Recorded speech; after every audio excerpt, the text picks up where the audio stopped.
여러분 안녕하세요. 오늘부터 제가 우리나라 대한민국의 그 지형과 지질, 토양에 대해서 몇 차례 걸쳐서 함께 여러분과 공유를 해보도록 하겠습니다. 한반도 지형에서 남쪽만 이렇게 나와 있는데 색깔을 잘 구분하면 이게 화면이 좀 적게 나왔는데 우리가 토양의 분류가 이렇게 나와 있죠. 토양의 분류가 나온 게 농업진흥청에서 발표된 내용입니다. 이게 농업진흥청에서 발표된 것도 좀 꽤 된 내용, 뭐 변하지 않으니까요. 일단 우리나라는 전국적으로 비교적 유사한 기후 또는 식생 분포를 보이고 있습니다. 지질이 복잡하고 지형의 기복이 심해져. 토지 이용의 역사가 길기 때문에 토양 분포는 복잡한 현상, 양상이 있다라고 이렇게 나오고 있습니다. 우리나라의 토양은 아주 오래전에 미국 농무성이 제안한 토양 분류법을 사용하고 있고 산림토양의 경우와 우리가 이제 산림토양이 분류법을 작용하고 있습니다. 그래서 보건환경 뭐 이쪽에서도 이런 책을 제가 공부한 적이 있는데 이건 토양이 3단계로 산림토양 분류법을 적용하고 있다. 그래서 토색, 땅 색깔, 수분, 그리고 토양의 단면 이렇게 이제 3단계로 분류하고 있다. 토색, 땅의 색깔, 황토 뭐 이런 것도 마찬가지죠. 토색, 그 수분이 얼마큼 갖고 있는 수분이 조건, 그 다음에 토양의 단면 이렇게 3단계의 산림토양 분류법을 정하고 있다라고 보시면 되겠습니다. 색깔을 보시면 아시겠지만 여기에는 이게 우리가 보통 모골라이나 우리 토양에서 이런 단계가 있어요. 목, 아목 이렇게 돼 있어요. 그래서 우리나라는 7개의 목과 17개의 아목으로 구성이 되고 27개의 대군으로 구성되어 있다. 이렇게 볼 수 있습니다. 그래서 세계적으로 발견되는 12개의 토양목 중에서 우리나라는 7개 목과 17개의 아목과 27개의 대군으로 이렇게 나타나고 있다라고 있습니다. 그래서 이제 토양 분류를 우리 왜 토양에 대해서 우리가 이렇게 공부를 해야 되냐면 농사를 짓는다든가 어떤 그 현황, 내가 농사를 짓고 있는 그 땅에 대한 어떤 환경을 좀 공부하는 데도 도움이 되겠죠. 우리나라의 그 토양의 발달은 상당히 많이 진행되었죠. 그래서 전체 면적을 차지하고 있는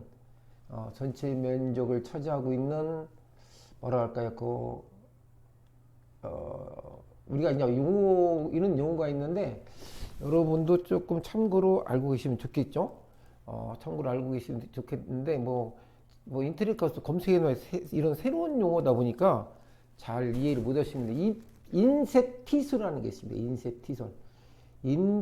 인셉티술이죠. 인셉티술은 이게 뭐 지질학과를 공부하시면 저도 이제 몰라서 찾아봤는데 인셉티술 토양목의 중에 하나. 우리 토양목이 12개가 있는데 그 토양목 중에 하나입니다. 그래서 인셉티술은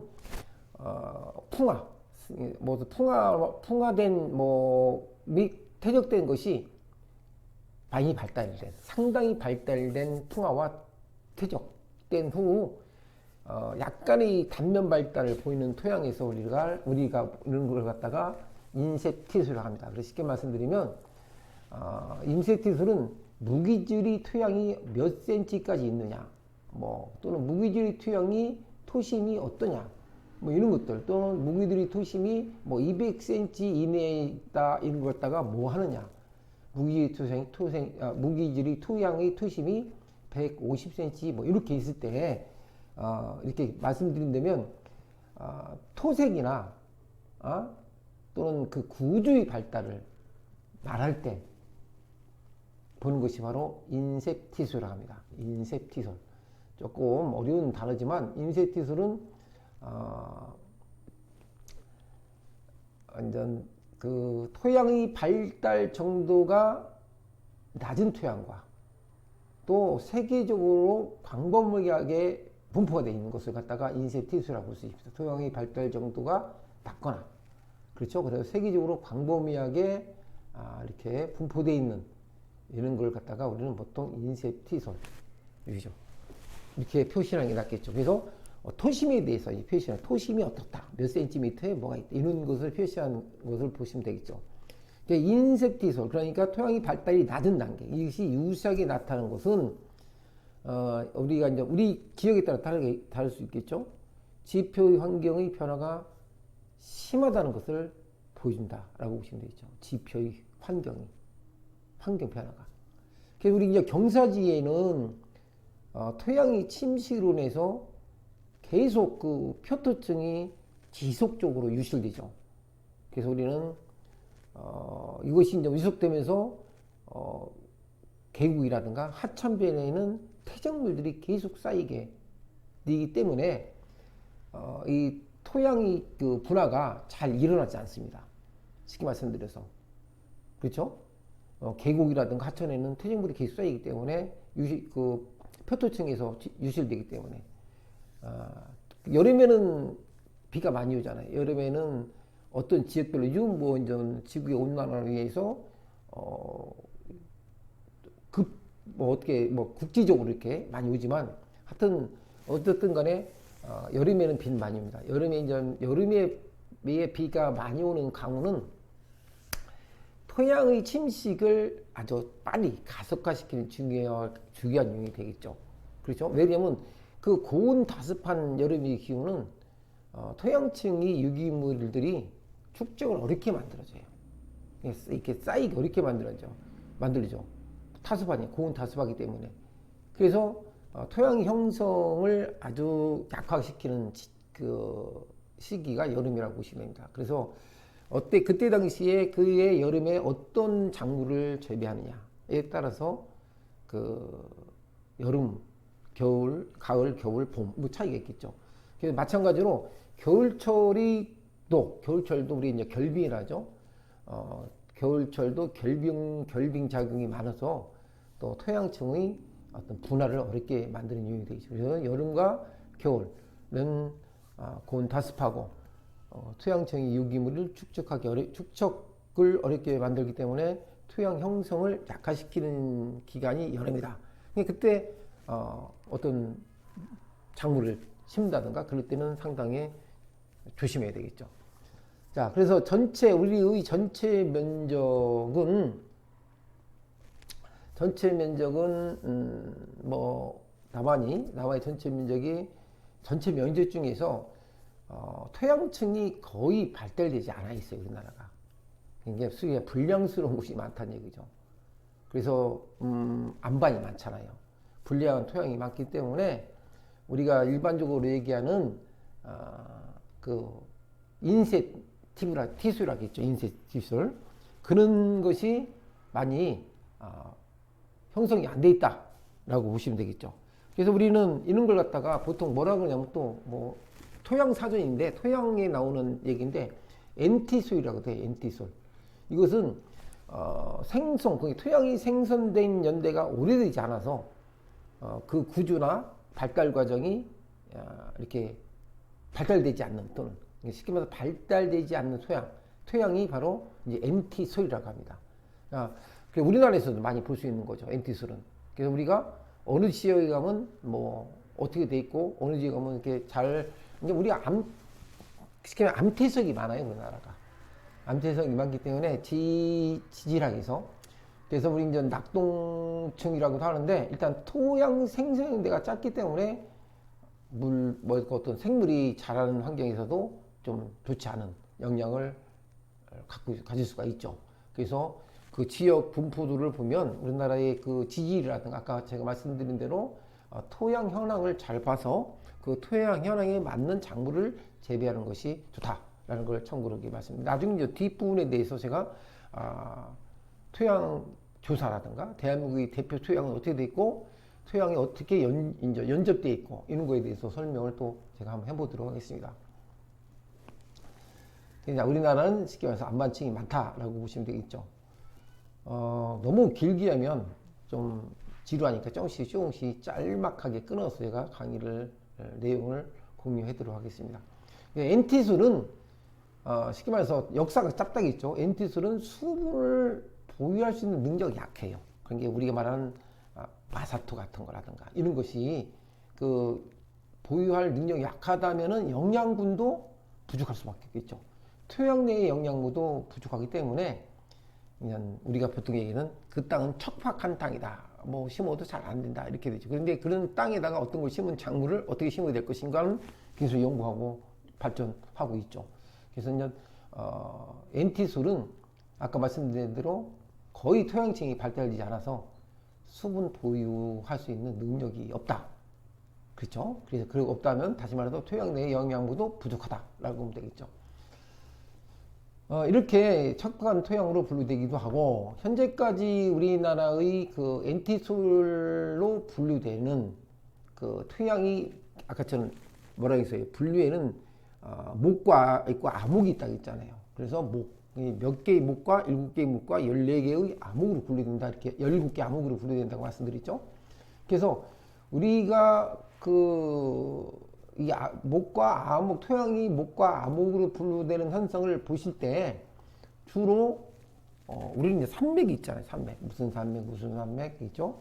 그 주로 이제 침식 작용이 활발한 곳이 뭐냐면 태백산맥, 그다음에 소백산맥, 지리산맥 이렇게 세 군데가 주요 토양이 침식 작용이 활발하게 움직이고 있다라고 보시면 되겠죠. 이것이 이제 우리가 좀 참고로 아셔야 되고, 또는 토양이 그 목과 암흑은 그 분포가 좁아요. 그렇기 때문에 그 모래층이 발달돼 있어 가지고 해안 또는 하천 주변에 평탄지에서 발달한다라고 되어 있죠. 발달하는 그런 층들이 구성되어 있다라고 보시면 됩니다. 이제 우리가 이제 이런 거 하시다 보면은 공부하다 보면은 기본적인 그 뭐랄까 토양에 관련된 그 내용이 나옵니다. 아까 말씀드린 MT술도 나왔고 인셉티술이라는 단어도 나왔고 뭐 이런 사실상 외국에서 들어온 영어이기 때문에 플루벤트 이런 단어가 있습니다. 자, 어지간에 이렇게 이제 그 태백산맥과 소백산맥, 지리산맥 등으로 집중적으로 침식작용이 하고 있는데, 침식작용을 하고 있다는 얘기는 쉽게 말씀드려서 농사 짓기 좀 좋지 않다라고 보시면 되겠죠. 우리가 보통 얘기한다면 농작물이 자랄 수 있는 환경은 아니다. 쉽게 말해서 NT술, 토양층이 거의 발달되지 않다라고 보시면 되겠죠. 이제 그 부분이 그림으로 이렇게 보시면 이쪽 부분이 되겠죠. 태백산맥, 그렇죠. 태백산맥. 그 다음에 소백산맥, 그 다음에 지리산맥. 이쪽 부분이 농사 짓기가 좀 좋지 않은 곳이 있다라고 보시면 되겠죠. 자, 그래서 우리가 일반적으로 다음에는 이제 제가 이제 그 용어에 대해서 좀 몇 가지 설명해 드릴게요. 알피솔, 울티솔 그런 거 있는데 그거 설명해 주고, 오늘은 이제 화산암 지역에 대해서 좀 설명해 주고, 다음 시간에서 계속 강의를 여러분과 함께 토론을 해 보도록 하겠습니다. 화산암 지역에 특징적으로 나타나는 토양이 화산하면 어디가 생각나죠? 화산하면 제주도죠. 제주도. 특징적으로 나타나는 곳이 바로 어디냐라면 제주도예요. 제주도. 그럼 제주도는 제주도는 우리가 일반적으로 얘기해서 안디소일이라고 불러요. 안디소일. 안디소일이라는 것은 토양이 암흑 쪽에 암흑에서 분류된 것인데, 쉽게 말해서 쉽게 말씀드리면 화산 불출물에서 유래된, 그래서 가볍고 검고 회색이고요. 그렇죠? 무정형인 거. 그러니까 쉽게 말해서 알루페인이 높은 거. 그래서 우리가 이제 알루페인 놓고 때는 유리질 화산회라고 했는데, 제가 안디솔이라고 말씀드린 건 가볍고 검거나 회색이고 무정형 이런 것을 우리가 이제 안디솔 이렇게 보통 부릅니다. 그래서 이것은 화산암 지역에는 토양인 안디솔이라 이거죠. 제주도, 울릉도도 있고 그렇죠. 그래서 이제 그런 저기는 화산암 분출위에서 생성된 섬들이죠. 그 섬들의 중심으로 나타나는 것이죠. 근데 이제 그게 내륙 지방에서는 경기도와 강원도 북부 저쪽 제가 기억이 잘 안 나는데 한탄강 그쪽도 마찬가지죠.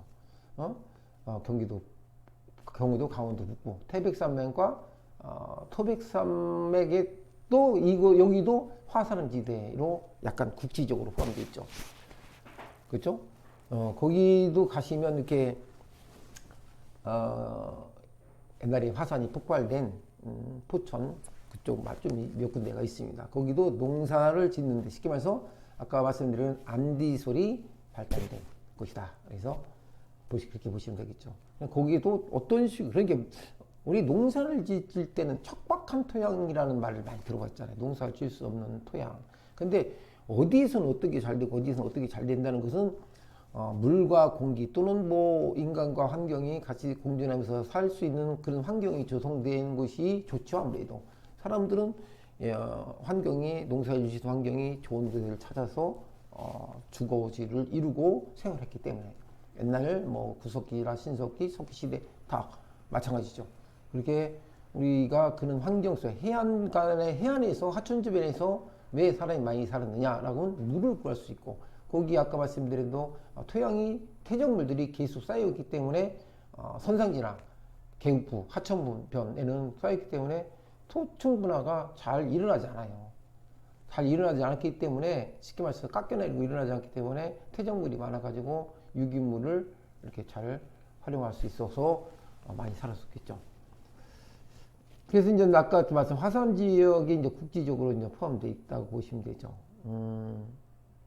우리가 현재 그 화산 안디솔은 우리 전체 우리 국토의 남한을 기준으로 할 적에 뭐 약 1%, 1.5% 정도밖에 안 된다고 합니다. 거의 없는 거나 마찬가지죠. 상당히 안 좋은 그 형태라고 해서 화산 지역은 그렇죠. 자, 그래서 이제 그렇지만은 이제 여기도 이제 유기물이 이제 집적돼 있어요. 집적 그냥 모아진다는 뜻이죠. 그 모아진다는 뜻을 갖다가 우리는 이제 이렇게 보통 이렇게 우리도 이런 것도 불러져요. 예를 들어서 뭐 히스톨술이라고 하는데 이것도 마찬가지 유기질토를 갖다가 토양 영어에서 제가 공부하다 보니까 토양목의 하나가 히스토솔이라고 합니다. 그래서 유기질토를 말하죠. 유기질토. 그래서 이것은 지표면에 그 땅을 많이 판다고 해서 좋은 건 아니죠. 지표면에 약 80cm 정도 80cm 유기질 토양이 그게 1m가 안 되고 1m 이상 파면 안 되겠죠. 우리는 유기질 토양은 80cm 그러니까 80cm 정도의 거기서 반 이상이 유기질 토양도 있다고 보면 되죠. 그러니까 약 40cm 정도 그러니까 두 병으로 되어 있다고 보시면 되겠죠. 그래서 너무 땅을 많이 판다고 해서 이게 농사 이렇게 뭐랄까 좋은 건 아니다 이거죠. 그래서 유기질물이 집적되어 형성된 히스토솔은 남해안과 이제 주로 해안 쪽에서 관찰되고 있죠. 유기물과 뭐 이런 우리가 필요한 땅에서 필요한 영양분들이 모여진 것을 갖다 우리는 몰리솔이라고 부릅니다. 몰리솔. 그래서 이제 소백산맥 이북이나 강원 남부 지역의 곡간지지에서 주로 나타나죠. 그래서 이런 용어가 히스토솔과 완전 몰리솔에 대해서 오늘은 제가 설명해 드렸는데 몰리솔만 좀 간단하게 제가 설명해 드릴게요. 아까는 히스토리에 대해서 설명해 드렸죠. 자, 그 몰리솔은 뭐냐라고 보면 여러분이 일반적으로 이제 그 유기질토를 갖다가 히스토리스를 한다면 몰리솔 같은 경우는 쉽게 말해서 이제 초생지라고 보시면 돼요. 초생지. 소생지에서 나타난 토양을 몰리솔이라고 합니다. 이게 잘 어떤 그 염기 포화도가 높은 거죠. 이제 암 색깔을 써 있는데 이것도 마찬가지로 유기물 함량이 1% 이상으로 많은. 그래서 몰리솔은 토양 분류 체계에서 토양목이 하나라고 보시면 되고 일단 초생지에서 나타난 토양을 우리는 몰리솔이라고 이렇게 부릅니다. 상당히 공부하는데 좀 어려운 것도 있어요. 이렇게 공부하는 게 아니라 저는 이제 농사라 관계된 분들이 이런 걸 좀 알고 이렇게 농사를 하시면 좀 좋지 않을까 생각해서 저도 지금 직접 그런 관심이 많고 하고 있기 때문에 뭔가 좀 이렇게 공부하면서 하는 것이 좋지 않을까라는 생각이 들어서 제가 이렇게 하고 있습니다. 우리나라는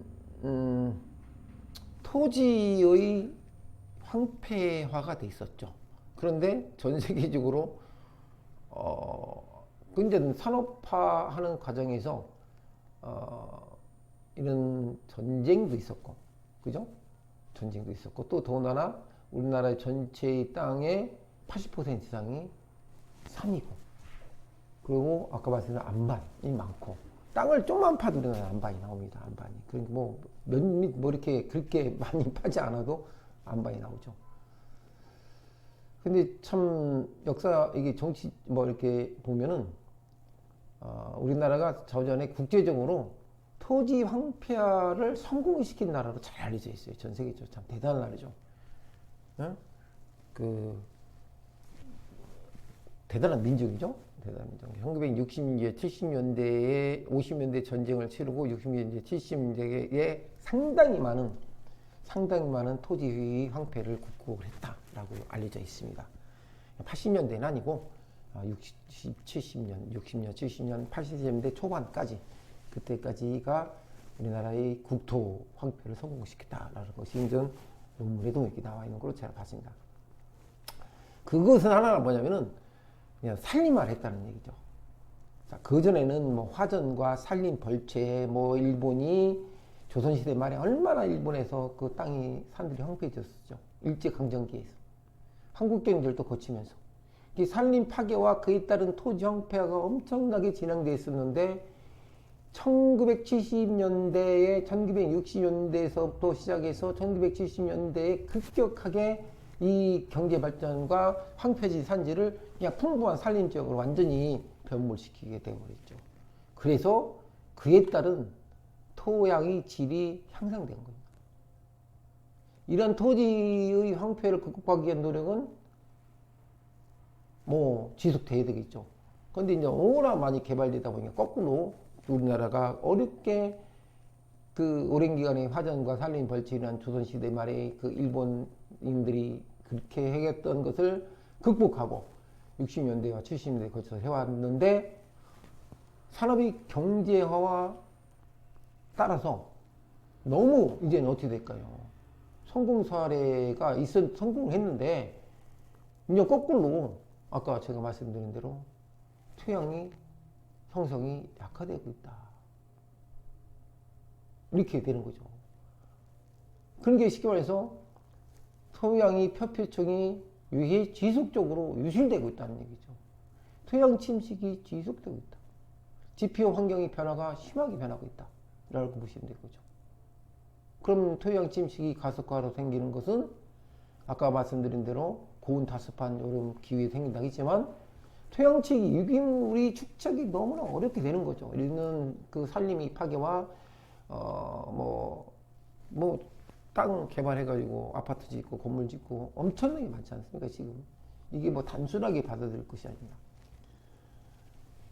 그 정도로 우리가 옛날에 개발도상국에서 전 세계적으로 성공하다. 전 세계에서 성공한 토지의 황폐화를 극복한 성공한 나라에 있었는데 이제는 점차적으로 어떻게 돼가고 있어요?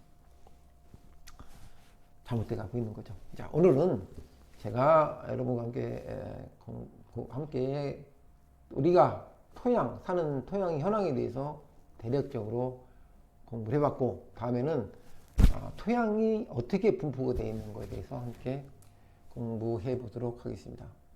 안녕히 계십시오.